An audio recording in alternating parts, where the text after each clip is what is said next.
Hi, வாங்க இன்றைக்கி சூப்பரான ஒரு இன்டோர் பிளான்ட்டை வைக்கிறது எப்படி, அதுக்கு மண் கலவை எப்படி பண்ணலாம் அப்படின்னு பார்க்கலாம். அதுக்கு முதல்ல நம்ம எடுத்துருக்கிறது என்ன அப்படின்னா, தேங்காய் உரிச்சிட்டு அந்த தும்பு இருக்குல்ல, அதை தான் நம்ம எடுத்திருக்கோம். ஒரு கத்திரிக்கோலை வச்சு கட் பண்ணி இந்த மாதிரி எடுக்க போகிறோம். பொடிசாக கட் பண்ணி எடுத்துக்கணும். நம்ம இன்டோர் பிளான்ட்டெல்லாம் கொஞ்சம் சின்ன பாட்டில் தான் வைப்போம்.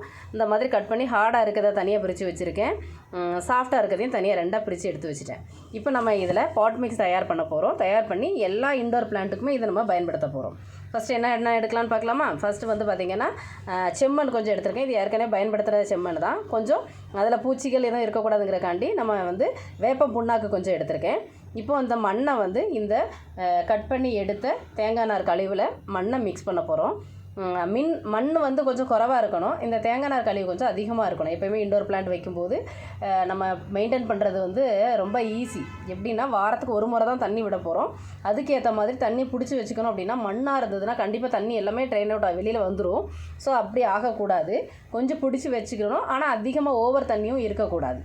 வாரத்தில் ஒரு நாள் தான் ஊற்ற போகிறோம். அதுக்கேற்ற மாதிரி நம்ம இப்போ முன்னாக்கி எல்லாமே போட்டு இந்த தேங்காய் நார் கழிவு அதிகமாக சேர்த்து நம்ம இந்த செடியை வைக்கலாம். இப்போ இந்த மாதிரி பாட் மிக்ஸ் பண்ணி நம்ம வச்சிட்டோம் அப்படின்னா, எப்போ நம்ம செடி வைக்கணுமோ அப்போ இந்த பாட் மிக்ஸ் எடுத்து நம்ம மிக்ஸ் பண்ணிவிட்டு, அதாவது இந்த தொட்டியில் இப்போ டேரெக்டாக போட்டுட்டு செடியை எடுத்து வச்சுக்கலாம்.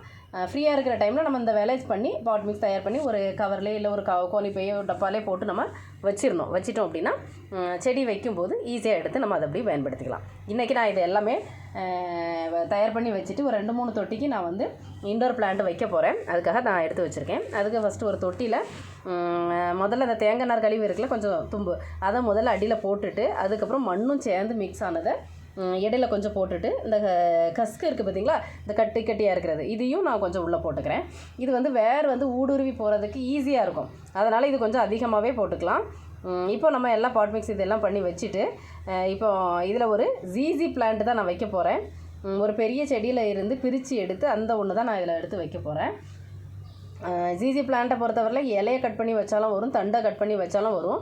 நான் ஒரு பெரிய செடியிலேருந்து 2 கணு, அதாவது செடியாகவே நான் எடுத்து அதை தான் வைக்க போகிறேன். வச்சுட்டு இதை நம்ம இன்டோர்லேயும் பயன்படுத்திக்கலாம், இல்லை நம்ம செமி ஷேடோவிலையும் வச்சுக்கலாம். வெயில் அதிகம் வைக்கக்கூடாது, கண்டிப்பாக வெயிலில் வைக்கக்கூடாது. வெயிலில் வச்சிங்க அப்படின்னா இந்த இலையெல்லாம் கருக ஆரம்பிச்சிடும். பட் இந்த அழகான செடிகள் எல்லாமே நம்ம வீட்டுக்குள்ளே வைக்கிறதுக்காக பயன்படுத்தினா ரொம்ப அழகாக இருக்கும். இப்போ அந்த செடியை வச்சுட்டு கொஞ்சம் அந்த மண் கலவையோடு சேர்ந்த கொக்கோபீட் இருக்குல்ல, அதெல்லாம் அப்படியே மிக்ஸ் பண்ணி மேலே போட்டு விட்டுறோம். இனி தண்ணி இப்போ நம்ம ஸ்ப்ரே பண்ணி வச்சிட்டோம் அப்படின்னா அடுத்த 5 நாள் கழித்து நம்ம தண்ணி ஊற்றிக்கலாம். மேலே அந்த கொக்கோபீட் எல்லாமே காஞ்சால் மட்டும்தான் மறுபடியும் தண்ணி ஸ்ப்ரே பண்ணணும். ஊற்றலாம் கூடாது. இந்த மாதிரி ஈஸியாக மெயின்டைன்